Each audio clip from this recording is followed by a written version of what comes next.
બોલો જય ભીમ. જય ભીમ. એક સમાજને બોલવાની જરૂર નથી. થરાદમાં તો કરોડોનું વેચાય છે. બધી સમાજને એકતા કરવી પડશે. જય ભીમ બોલવું પડશે. આપણા મંચુપુર બિરાજમાન આપણા મહાનુભાવો અને સામે આપણા બહેનો, ભાઈઓ, વડીલો અને બાળકો આજ મોટી સંખ્યામાં હાજર રહ્યા તે બદલ ખૂબ ખૂબ ધન્યવાદ. આપણે ડૉક્ટર સાહેબ આંબેડકરની પરિનિર્વાણ દિવસે આપણે ભેગા થયા એ બરોબર. અને જિજ્ઞાસભાઈએ 21 તારીખે જે ઉઠાવ્યું હતું કે દારૂ દરેક થરાદમાં નથી. હવે હું મારી જ વાત કરું છું, બીજી સમાજની કરતો જ નથી. હું એટલે આવ્યો છું સમર્થન આલવા કે મારા આશોદરની ગામની અંદર મારો હગો વેવાઈ એનો છોકરો એવો રેવાડે ચડાયો છે. અત્યારે થાળી 3 એકર નમી વેચાઈ ગઈ.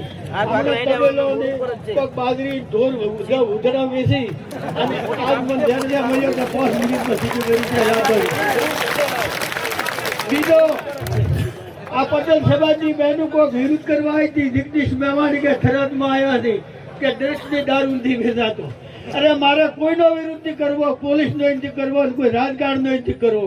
આઈ તો મારા લાખડી ગામમાં ગેળાથી છોકરો આવ્યો છે ખોળે, નામ છે દિનેશભાઈ વાઘડા. અત્યારે એની બે ભાઈઓની બેનું જાતિની પિયોરમાં અને ઢોર બકરા લઈ ઢોરને જે હતું અને ખેતર હિયારી ભેળવી હાલ એ ખેતરમાં ઢોર રખડતા ફરે છે. ને કે આ ભલદીભાઈ પૂછી લો. એ જાહેર કરવા આવ્યો છું કે આ ડ્રગ્સ વેચે છે કોણ? ખાનારા પકડવાના નથી. લાઈ હજારો કરોડનો જે ફાયદો કરતા હોય એ લોકોની જો આપણી સરકાર પકડાવે તો થરાદમાંથી દર મહિને 1 કરોડનું જો ડ્રગ્સ વેચાતું હોય તો બંધ થાય. યુવા પેઢી આખી બસી જાય. પછી તો મહિને ઓલું તો દારૂ તો 50 રૂપિયાનું હોય તો ઘણું થાય. એથી કોઈ મરી જવાનું નથી. આ તો દરરોજના 5000 રૂપિયા જોવે છે લાંબા ચાથી. પછી ઓલા જે ગોમની જે ટુકડીઓ મળી છે 10% વાળા એવા 30-40 છોકરાને ભેગા કરી મોબાઈલમાં ગ્રુપ બનાવે અને ગોમ દીઠ 10-5 છોકરા એવા છે કે આમાં ફસાયેલા છે. મને પણ ખબર છે. કોઈ સોનું રાખવાની જરૂર નથી. જાહેરમાં ડ્રગ્સ થરાદમાં વેચાય છે.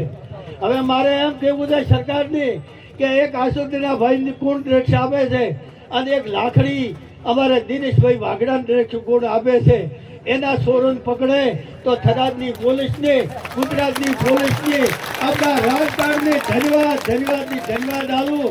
2 ખેતર વેચી ગયા છે, બરબાદ થઈ ગયા છે. એક બીજું કે ભલો ડ્રગ્સ વેચનાર ભેગો પકડવાના નથી.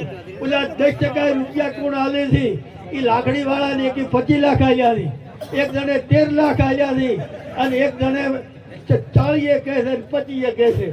એ કેમ હાલવા પડ્યા 10%? કેમ કે એની જમીન લેવા સારું એને બરબાદ કરવા માટે ભીડમાં આવી જાય. રોજનું 5,000નું ડ્રગ્સ લેતો હોય તો એને ઘરે વધે શું? આપણે ઘરે શું વધે?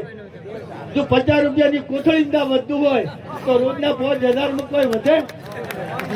હું તો પછી આ વિનંતી કરવા આવ્યો છું, બીજું લાંબુ ભાષણ કરવા નથી આવ્યો. જિગ્નેશભાઈ મેવાણીએ જે વાત ઉઠાવી હતી એને સમર્થ કરવા આવ્યો છું. હજી તો આજ હું એકલો આવ્યો છું. હવે તો થોડે હજારો બારે આવશે. બધા પરિવાર ખતમ થઈ ગયા છે.